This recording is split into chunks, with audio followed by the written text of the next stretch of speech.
The ambulance didn't go straight to the address because it was clear that there was something dangerous occurring. There was mention of a knife, and they're not equipped to deal with it.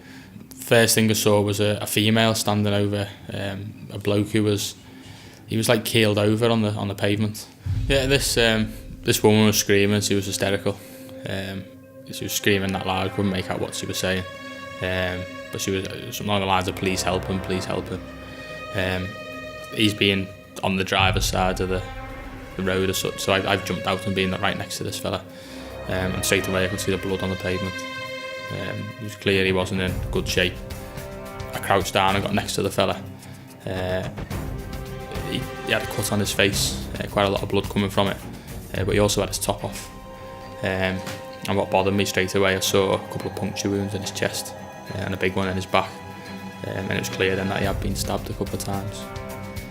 I thought he's got a punctured lung. That's the first thing I thought when I looked at his symptoms.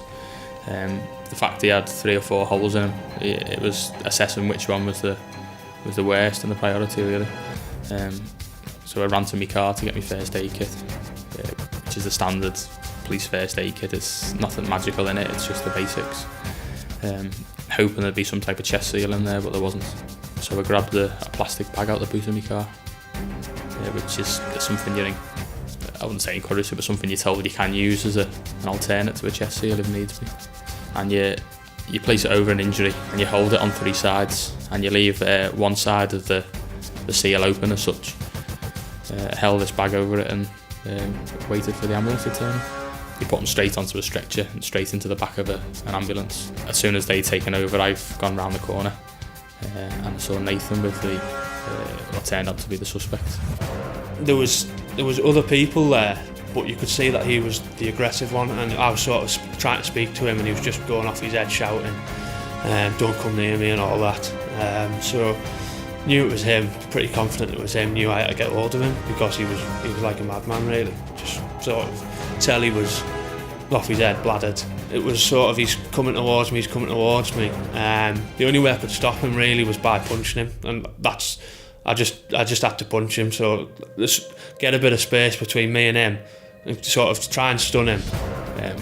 Okay, you do try and use techniques that you're taught, but sometimes you just got to get stuck in with your hands. There's nothing more effective sometimes than grabbing hold of someone and dragging them to the floor. You've got these weapons as such to use to help you out, but sometimes you just need to get in the gutter with somebody, I suppose, is an expression, isn't it? I'd have done anything to not get stabbed, so that's what it was. That's what I chose to do. You don't sort of have time to think about it. You probably hear that all the time, but you seriously don't. You just sort of, that's your job, that's what you do. And even after the event, people were talking to me and saying, good job and things like that, but I'd probably say 90% of the bobbies that I work with would do the same thing.